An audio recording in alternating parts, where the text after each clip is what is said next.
Hey everyone, today I am answering a subscriber question. This subscriber wanted to know what healthcare was like for people with bipolar disorder in the United States. And so I'm just going to start off by answering their questions, and I'm also going to let you guys know that my experience is not a definitive experience. Everyone experiences things differently based on where they're at in the country, based on where they're seeking help. So just remember that as you watch today's video. The first question is, what is life like for someone with bipolar disorder in the United States in terms of benefits? So I will say I've never been on any sort of disability program for my bipolar disorder. I know a lot of people who have been, and that's great for them. I know that service is offered, I think, through the government, maybe through people's jobs. I am not 100% sure, but I know there is an option for people with bipolar disorder to be on some sort of disability support while they're going through a rough patch. I'm someone who's never taken a lot of mental health days off work. I usually push through. I'm really tolerant of the effects of my disorder. I'm really tolerant of being exhausted and worn down, which probably isn't a good thing, but I built up a lot of strength over the years. So I don't take a lot of mental health time off of work unless it's absolutely needed.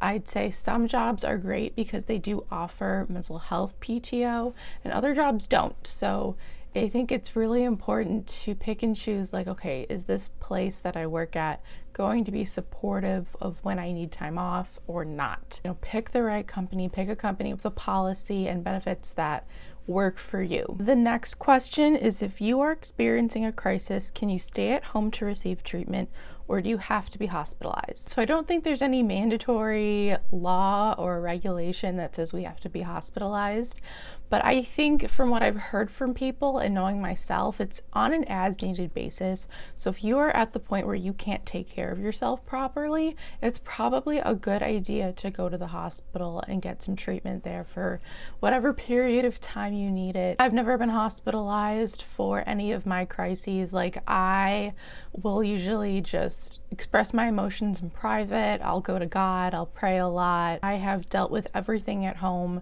because it was never that I couldn't take care of myself. To me, it was mostly just an emotional crisis. Like, I needed to be alone. I needed to be able to express my emotions freely. And I didn't want anyone else there. Like, I didn't want doctors there. I didn't want even my family around with me. Like, I just wanted to be alone, and I wanted to be able to express what I needed to feel. And it helped, and it was wonderful. But like I've said, I know people who have to be hospitalized because they can't take care of themselves properly. It's just on an as needed basis. There's no rule that says you have to go to the hospital if you're going through a rough patch with your disorder. The next question is, how do Americans perceive a person with bipolar disorder? I wanted to bring up this kind of stigma that a lot of people will say, oh, I'm bipolar, when they can't make up their mind, or they feel like they agree with two kind of contradicting statements at once. Like, I feel like there's this slang that's like, oh, I'm so bipolar, like I'm switching my moods back and forth. People like to accuse other people of being bipolar when they switch emotions really fast, and that's just not how bipolar disorder works. Unless you're in an ultra rapid cycling, your emotions aren't going to switch that fast. But they are polar opposites of each other. So you might spend 3 or 4 weeks in a depressive cycle and then one day be fine, and then a few days later you'll be in a manic cycle for a few weeks. Like, it just depends on how you're cycling at the moment. But I think there is a lot of slang and stigma around that. Like, people think it's just fast emotions switching, but that's not what it is. It talks more about the bipolar opposites of emotions that we experience. So we experience really happy highs and really sad lows, and that's just how it is. It's not about switching really fast. It's about the extremeness of which we feel these emotions. And I feel like a lot of people just don't understand that. I've heard of people with bipolar disorder being called crazy or being looked at as crazy, or the medications they have to take. People think they're crazy because they're on this type of drug called antipsychotics, which has just a really misleading name, but it helps people balance out their emotions. And It's just something that people with bipolar disorder go through. I don't think there's a huge understanding of it because I don't think people realize how hard it is to just deal with. And I feel like if people understood how hard it was, they'd treat people with bipolar disorder with respect a little bit more. Most people with bipolar disorder who I know act pretty normal. They've learned to adapt. They've learned to, adapt with society. They don't act bipolar in front of people. They go through that in private, and a lot of us go through our struggles in private. It's really quite a silent type of thing. It's not something a lot of people get to see unless you live with someone who's bipolar, or unless you really understand it and have studied it. You really just don't understand how hard it is for us to go through that. That being said, I don't think the stigma around bipolar disorder is as strong as it was in way a long time ago, like decades ago. But just because there's not as strong of a stigma does not mean there is a strong amount of understanding. So what I recommend to people is don't just try to not have a stigma, but also try to understand. You don't have to understand perfectly. We know you're not going through it. It probably doesn't affect your life all too much. But if you do feel like researching on it, look up other people's secondhand accounts, firsthand accounts, just like me. I will tell you how it is. And like I said, it was hard in my earlier years. It was hard in my early 20s. It was hard when I was a teenager and a young child. That was when it was at its worst. But once I became properly medicated, and once I had Jesus, and once I was able to really think through everything and process everything the way I needed to, I have just experienced such a full circle healing. It's not perfect, but I feel so healed compared to where I used to be.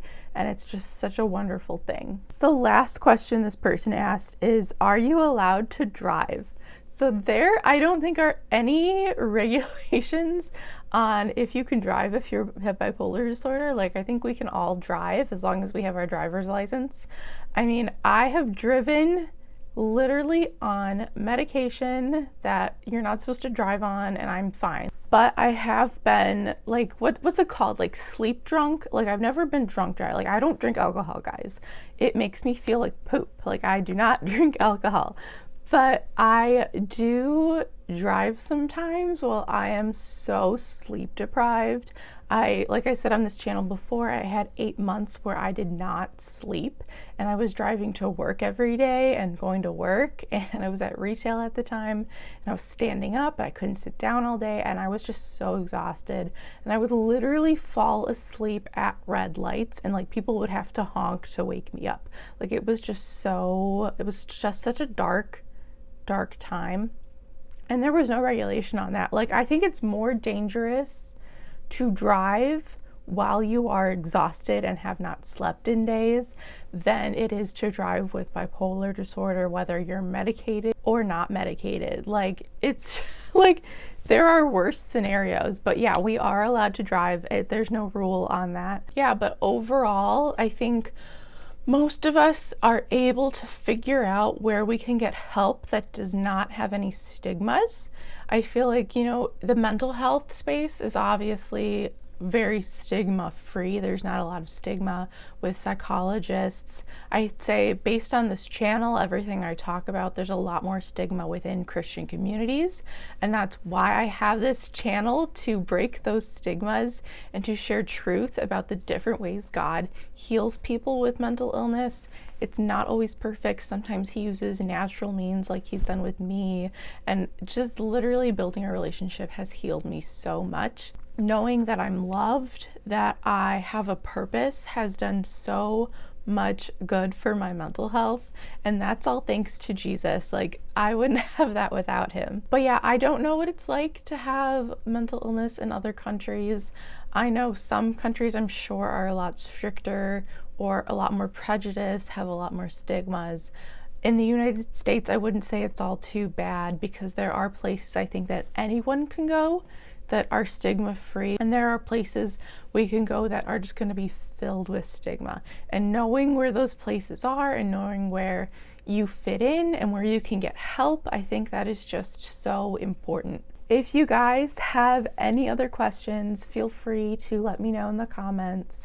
I do love answering your guys' questions on this channel because it gives me a little boost of purpose. Like, I feel like I'm making a difference, which I love. And so if you have any other questions that you want me to address on this channel, either with your faith journey, maybe you've been waiting a really long time, maybe you're struggling with a hidden season or just a long waiting season, let me know. If you're having struggles with your mental health and you want to know how that relates back to your faith, or how your faith can come in and heal you in certain ways, let me know that as well. Guys, thank you so much for watching today's video. I love you and I hope you have a great day.